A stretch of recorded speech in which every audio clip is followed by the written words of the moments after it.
न बने, ऐसी साजिशें मानेंगे पिछले 50-60 सालों में होती आई। लेकिन आज जिस तरीके से अल्हम्दुलिल्लाह एक माहौल हम देख रहे हैं कि हर तबका मुत्तहिद होने की बात करता है और तमाम मजलूमीन का एक इत्तेहाद चाहता है।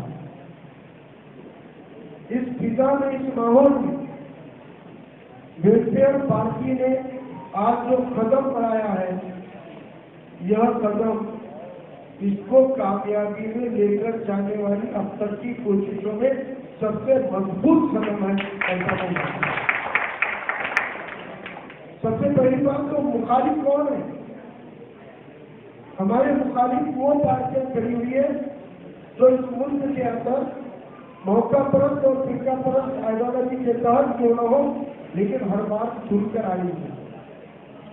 एक तरफ महाविकास आघाड़ी का कैंडिडेट है, दूसरी तरफ महायुति का कैंडिडेट, तीसरी तरफ आरएसएस का कैंडिडेट है। आमतौर पर बीजेपी और आरएसएस एक साथ कैंडिडेट देती आई है, लेकिन नागेर में 19 में भी और 24 में भी बीजेपी शिवसेना एक नाथ शिंदे का कैंडिडेट अलग है और आरएसएस का कैंडिडेट अलग है। आरएसएस के कैंडिडेट पार्टी का नाम डिफॉर्म नहीं है, लेकिन आरएसएस के और को मिलते हैं। पिछली बार में 43,000 वोट अपक्ष लेकर मिले, कैसे मिले? 43,000 लोग इंडिपेंडेंट, तो उसमें तकरीबन 26 से 28,000 आरएसएस के वोटर थे। तो इस बार हमको बीजेपी के दो रूप हैं, एक कमल के सिंबल थे और एक सेगड़ी के सिंबल थे। तो ये दो आरएसएस के बीजेपी के रूप है और एक महाविकास आघाड़ी का वो रूप है जो खुलकर आकर के 5 साल में कभी अपने की सरकार को दूसरे सरकार से तवज्जो देने का काम नहीं किया। आप किसी भी ऐसे गांव में फोन कीजिए जहां पर अपने की तबकात रहते हो, जहां पर शेड्यूल कास्ट रहते हो, 60 से ज्यादा देहात नागेर दक्षिण में आते हैं और 60 से ज्यादा देहातों में कम से कम 12 से 15 ऐसे देहात है, गांव हैं जहां मुसलमानों की माइनॉरिटी की अक्सरियत है और 30 से 40 गांव आते हैं जहां पर शेड्यूल कास्ट में खासतौर से बुद्धिस्ट समाज में रहते हैं। आप उस गांव में जाकर अगर इंक्वायरी करें या फोन कर दें तो आपको पता है कि हुकूमत का पैसा मुसलमानों के स्कूलों को नहीं देते, अस्पतालों के लिए नहीं देते, मसाजिद के लिए हम नहीं देते क्योंकि मस्जिद को नहीं चलता सरकारी। अब मुसलमान अगर किसी भी एमएलए को फंड मांगता है तो 2 चीजों मिलेगा, एक तो कब्रिस्तान का वार्ड कम हो या ईदगाह की कम हो। इसके अलावा एमएलए को कुछ मांगती नहीं है, लेकिन मुस्लिम आबादी वाले गांवों में जाकर तस्दीक कीजिए, पिछले इलेक्शन में वादा किए हुए इस महाविकास आघाड़ी के कैंडिडेट ने किसी भी गांव में इतना भी वादा नहीं मिला कि कम से कम कब्रिस्तान का कंपाउंड या कमान बनाने या रास्ता। इससे ये साफ होता है कि अब तक के जितने एमएलए चुन कर आए हैं उन्होंने 10-20% से ज्यादा अकलियती और पिछड़े तबका के बच्चों को अपना फंड नहीं दिया, जबकि 80% वोट इनको देने वाले ये 2 समाज के तबके ही हैं। तो ये एक छोटा सा लिटमस टेस्ट है कि क्यों हम चाहते हैं अपनी नुमाइंदगी हो, क्यों हम चाहते हैं मजलूमीन का नुमाइंदा है, क्यों हम चाहते हैं मस्जिदों का बहुजनों का नुमाइंदा है, क्यों हम चाहते हैं कि अकलियतों को नुमाइंदगी मिले। इसलिए कि इनके पास मिला हुआ फंड भी ये 80% वोट देने वालों को 10-20% से लपेटते हैं। तो हमको अपना हक, अपनी हिस्सेदारी लड़कर लेनी पड़ेगी।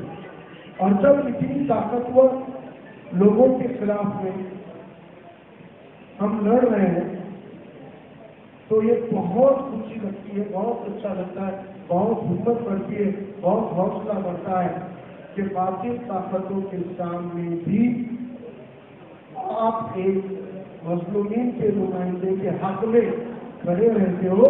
मुझे लगता है इससे बड़ी जद्दोजहद दूसरी कोई नहीं है।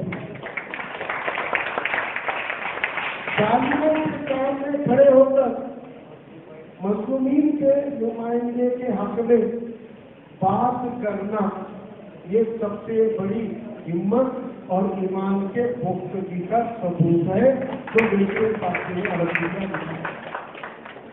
आज हम देख रहे हैं आमतौर पर ये सभी समाज तबके खुलकर बोल रहे हैं, सामने से साजिश कोई भी हो, लेकिन अपनी कोशिश किसी ने भी रोकी हुई नहीं है।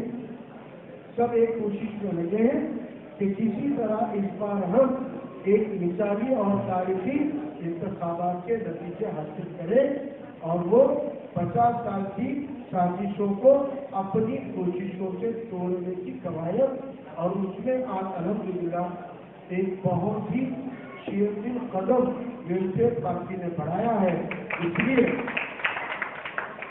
मैं तहे दिल से वंचित बहुजन आघाड़ी की ओर से, वंचित बहुजन आघाड़ी के रूहे रवा अली जनाब प्रकाश अम्बेडकर साहब की ओर से, प्रदेशाध्यक्ष रेखा ठाकुर जी की ओर से, हमारे नेशनल लीडर और हमारे इंस्पिरेशन अंजलि ताई अम्बेडकर जी की ओर से मैं आप तमाम लोगों का तहे दिल से शुक्रिया अदा करता हूँ और यकीन दिलाता हूँ कि जितने भी आपने मैनिफेस्टो के हमारे नुक्ते स्टडी किए और आपने जो शराइत निकाली थी उसमें एक भी शराइत ऐसी नहीं है जो ऑलरेडी हमारे मैनिफेस्टो में शामिल नहीं हुई है।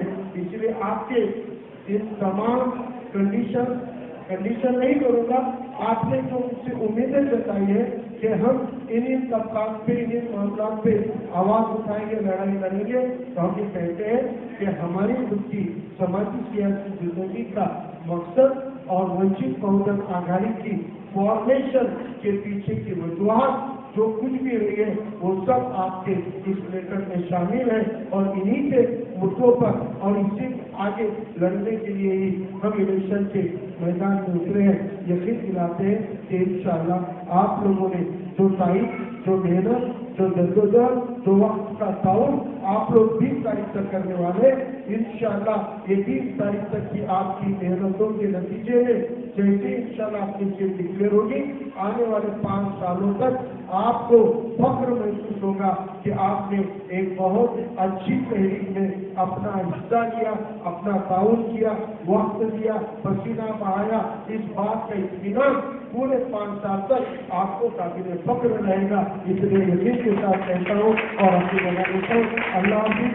जय भीम, जय भीम, जय श्री राम।